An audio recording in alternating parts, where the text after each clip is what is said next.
আমরা বাংলাদেশ আরেকটি প্রদেশ করব শুধুমাত্র সনাতনীদের জন্য। তিনি যে কথাগুলো বলেছেন এটি পুরোপুরি রাষ্ট্রদ্রোহিতা, সেডিশন, এবারে কোনো সন্দেহের অবকাশ নেই। কারণ তিনি অনেকগুলো কথা বলেছেন, হিন্দু মুসলিম দাঙ্গা বাঁধিয়ে দেওয়ার জন্য কথা বলেছেন, তিনি আমাদের সীমান্ত মুছে ফেলার কথা বলেছেন, তিনি বৈরী শক্তির, বাংলাদেশের সাথে যাদের বৈরী সম্পর্ক তাদের সহযোগিতা নেওয়ার কথা বলেছেন, এবং সবশেষ দেশকে খণ্ড বিখণ্ড করার কথা বলেছেন।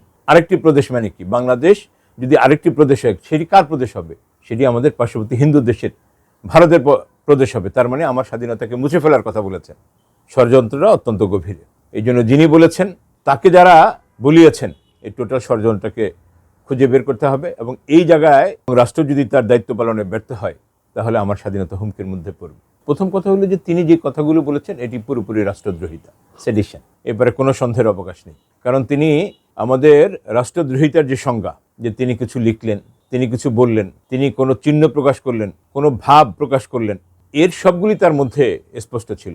তিনি তার বক্তৃতায় দেশের বিরুদ্ধে যতগুলি অবস্থান নেওয়া যায়, দেশের বিরুদ্ধে, দেশের স্বাধীনতাকে, সার্বভৌমত্বকে মুছে ফেলার জন্য যা যা করা যায় তিনি সবই করেছেন। তিনি একদম পরিষ্কার ভাষায় বলে দিয়েছেন যে যদি তাদেরকে এই অধিকারগুলো, তাদের যে কথিত দাবিগুলো সেগুলো পালন করা না হয়, সেগুলো যদি মান্য করা না হয়, সেগুলো যদি মেনে নেওয়া না হয়, তাহলে আরেকটি প্রদেশ করা হবে।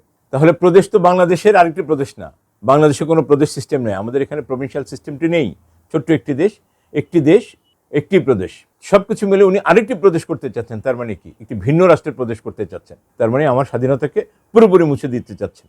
সো এটি পরিষ্কার একটি রাষ্ট্রদ্রোহী আচরণ, এবং এই জন্য রাষ্ট্রের হচ্ছে দায়িত্ব, আমাদের পেনাল কোড অনুসারে রাষ্ট্রের দায়িত্ব হচ্ছে তার বিরুদ্ধে যথাযথ আইনি ব্যবস্থা গ্রহণ করা। আমাদের যা পপুলেশন আছে 140 কোটি, আর ওতে আমি 20 কোটি অ্যাড করে দিই, তাহলে 160। আমি যা এখানটা করতে চাই ওইটা 140 নয়, 60 অ্যাডেড, এখানটা 20 অ্যাড করে দিচ্ছি, তাহলে যা হবে একসঙ্গে হবে। বুঝেছো? আলাদাভাবে আমি ভাবছি না। দুঃখজনক হচ্ছে এই যে কথাটি উনি বলেছেন যে আমরা একটি গণতান্ত্রিক রাষ্ট্র, হ্যাঁ, বাংলাদেশ একটি গণতান্ত্রিক রাষ্ট্র, সো দুটি গণতান্ত্রিক রাষ্ট্র এক হয়ে অভিন্ন লক্ষ্যে পৌঁছার জন্য উনি আবেদন করেছেন এবং চেষ্টা করবেন বলে উনি বলেছেন। তার মানে হচ্ছে এই যে ওনার ডিপ্লোম্যাটিক ওয়েতে যদি বলি তাহলে ওনার লক্ষ্য হচ্ছে যে আমার সীমান্তটাকে মুছে দিয়ে দুটো দেশকে এক করে ফেলা, এটা হচ্ছে তার অ্যাসাইনমেন্ট। কিন্তু দুঃখ হচ্ছে এই কথাটি ভারতীয় রাষ্ট্রদূত না বলে যদি পাকিস্তানি রাষ্ট্রদূত বলতো একটি ভিন্ন চিত্র হতো।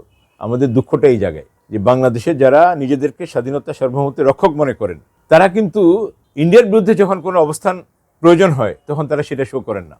যখন বন্ধু রাষ্ট্র হিসেবে পাকিস্তান বা অন্য কোনো রাষ্ট্রে এই ধরনের কথা বলে তখন সেটার বিরুদ্ধে অতীব সোচ্চার হন। এই টোটালটাই এটি একটি ধারাবাহিকতার অংশ। আজকে যিনি কমিশনার হিসেবে, হাই কমিশনার হিসেবে সীমান্তে যে কথাটা বলেছেন, আর এখানে এসে একজন চুনুপুটি যে কথাটি বলেছেন, এগুলি একই সূত্রে গাথা।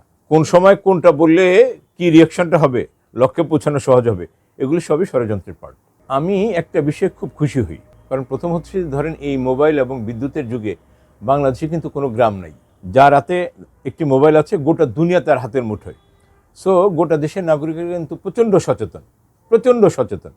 সো কালকে আমি যে রিয়াকশনগুলো দেখেছি এবং আমার কাছে খুব ভালো লাগছে, সুপ্রিম কোর্টের কিছু লয়ার যারা কোনো বিষয়েই, যারা নিজেদেরকে সুশীল বলে পরিচয় দেন, যারা না ডান না বাম কোনো বিষয়ে কথা বলেন না, কালকে দেখলাম তারাও তাদের দায়িত্ববোধ থেকে কথা বলেছেন, নিজেরা পোস্ট করেছেন। তার মানে হচ্ছে দেশের দুর্দিনে, দেশের প্রয়োজনে এই নাগরিকরা কিন্তু দাঁড়িয়ে যায়।